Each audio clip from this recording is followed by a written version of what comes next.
Hey, this is Bert, and today I want to talk about a fairly cool action figure series that Hasbro's been making that seems to have been ignored by the collecting community and actually seems perhaps doomed to fail, and it's all because of poor character selection. The series I speak of is a sub-series of the Star Wars Black Series called the Holocomm Collection, and so far different characters have been exclusive to different retailers, but you may have seen some of them go on clearance already. And that's all because of the characters that Hasbro chose to make, or perhaps Disney forced them to make. If you're not familiar with this series, basically you got a 6-inch tall Black Series figure cast in translucent blue plastic that is accompanied by a light-up holopuck. You set up the figure on the holopuck and you press the button and the puck's light flickers, and it gives the figure a Star Wars hologram feel.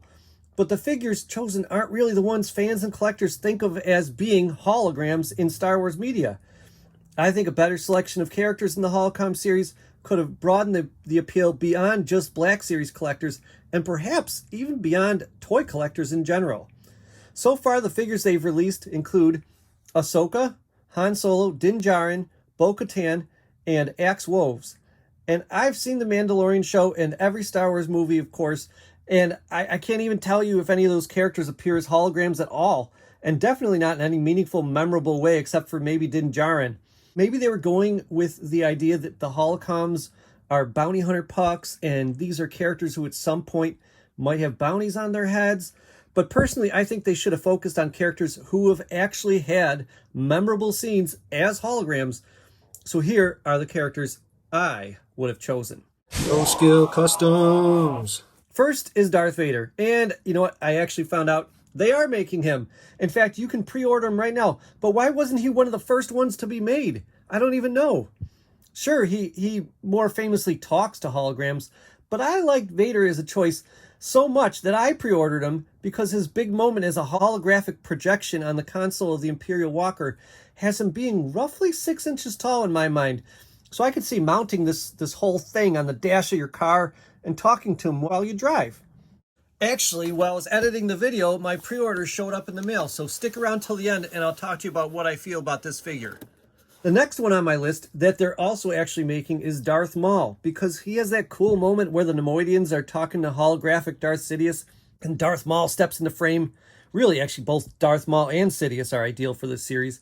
Now, I know we shouldn't expect any new sculpts from this series because part of the idea of a hologram figure in any series, honestly, is to re-release a mold you've already made with a single color plastic and no paint apps. So I don't expect to see Darth Sidious in this series before being released as a regular figure.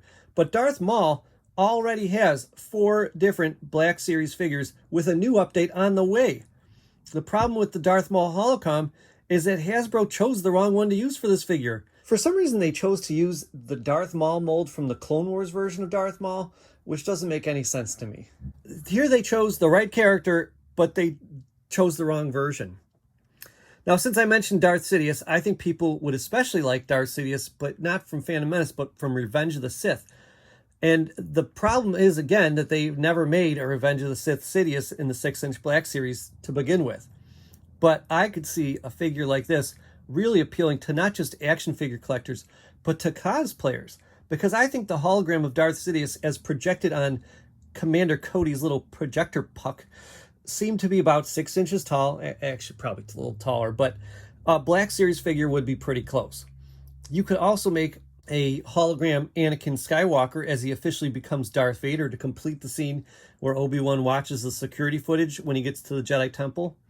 Now, sticking with the theme of Supreme Leaders, I think Supreme Leader Snoke would appeal to sequel collectors, but also vintage collection sequel collectors instead of the Black Series ones, because the hologram of Supreme Leader Snoke looms so big over Kylo Ren during those scenes that I think a Black Series size figure would actually be more appropriate with a vintage collection Kylo Ren. Now, release him with a hologram throne, he'd be pretty sweet, even though, again, I think he'd maybe be a little smaller than he should be compared to the 3.75-inch Kylo Ren figure. Now let's talk about some good guys. Obi-Wan made that urgent telephone hologram call from Geonosis in Attack of the Clones that was rudely interrupted by some droidicas.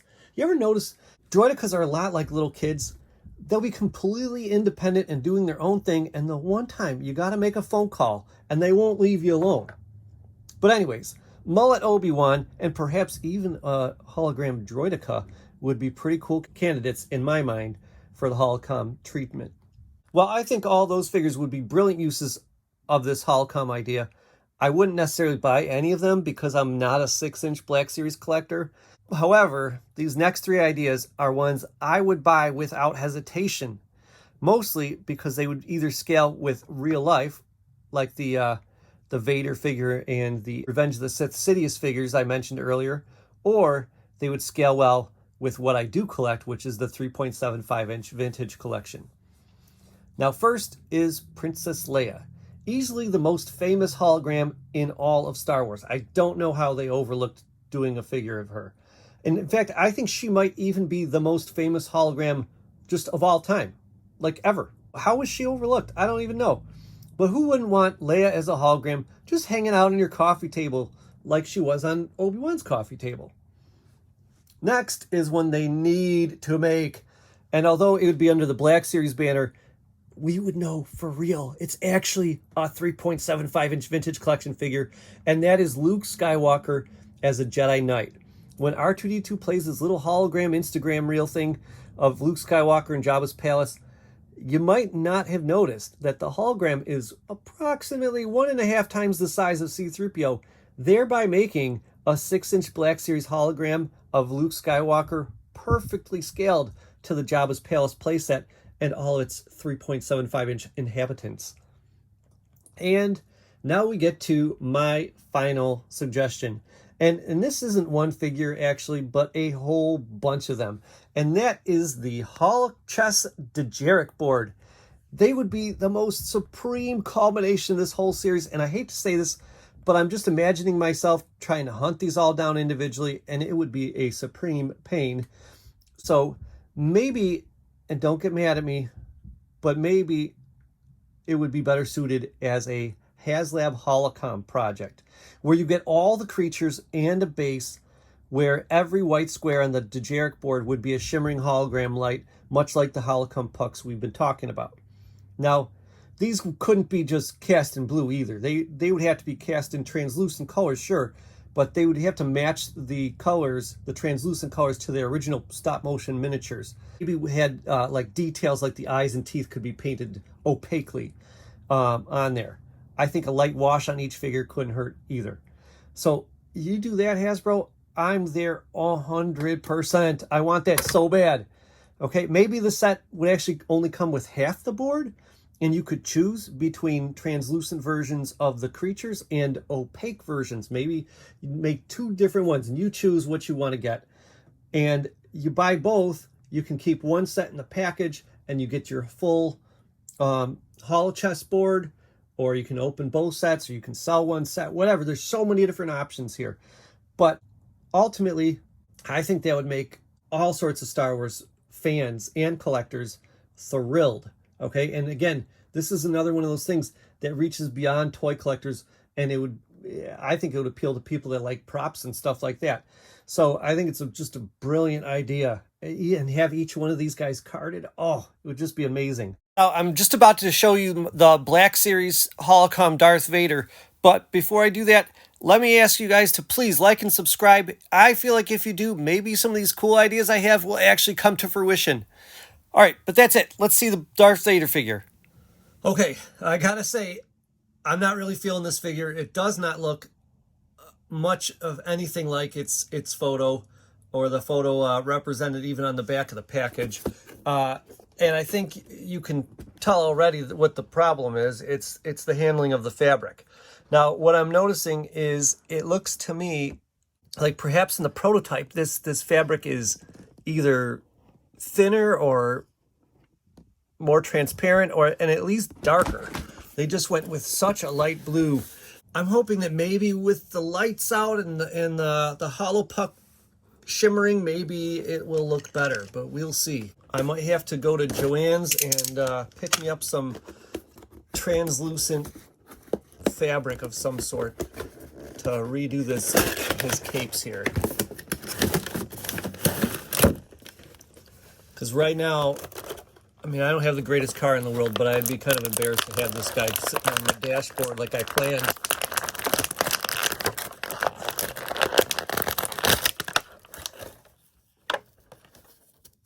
Yep, getting them out of the package has not helped at all.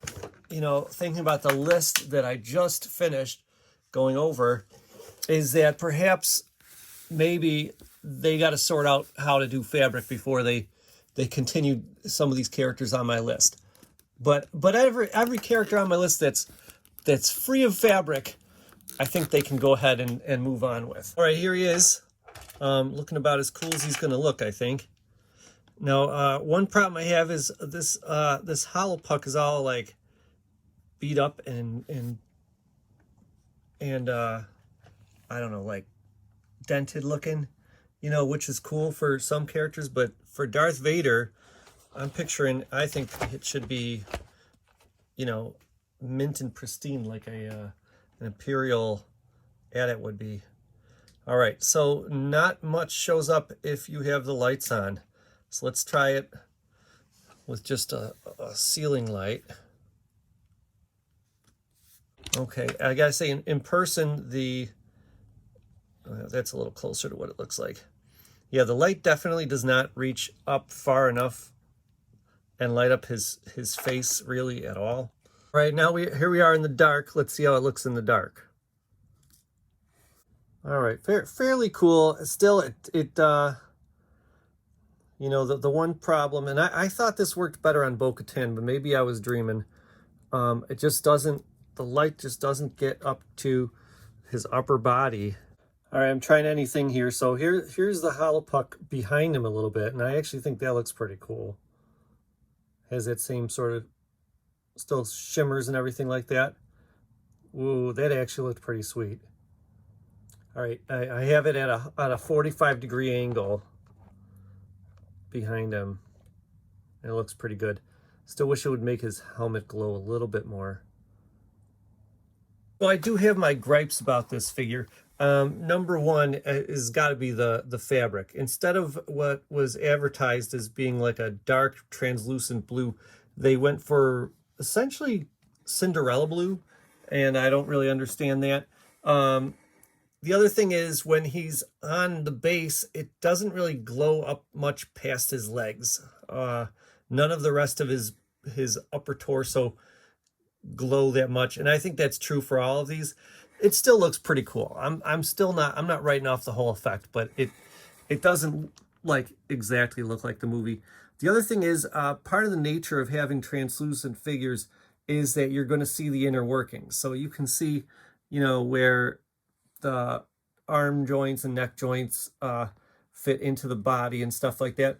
And none of them is really that bad or distracting, except for, to me, the way his helmet was constructed. Apparently there's a ridge on the inside, which is where the outer part of the helmet rests on the inner part, and it just makes this stripe across his head that is not cool looking. So there's that. Maybe if they are going to do some of these suggestions that I came up with, they need to solve how to handle fabric better, because this is not the right solution. It looks okay with the lights out and just the Holopuck glowing, but on its own, because, you know what I mean, you got to figure you're going to have the lights on in your display room more often than not. On its own, it looks very much like Disney Princess Vader. I thought that maybe the Black Series figures are actually too tall for these Holopucks, but I tried it on a 3.75-inch figure, and it didn't work well either. I think it's just the plastic at the waistline kind of holds back the light a little bit too much. I also tried it. So this is a 3.75-inch Darth Sidious, or probably the Emperor, really. And then here is the Spirit of Obi-Wan, and you see they can't quite, the light doesn't quite make it past up onto their torso. I did find out that if you hold the light somehow at a 45-degree angle behind them, it looks pretty sharp. So, all right, now real quick before I wrap things up, I got 2 questions for you to answer in the comments below. Number 1, who on my list would you buy? And number 2, do you have any suggestions for characters that deserve the Holocom treatment that I failed to mention? Okay, let me know. Anyways, that's my list of what figures Hasbro could add to their Black Series Holocom figure collection that would convince more collectors and even frugal, narrowly focused collectors like me to buy some. This has been Bert. See you next time.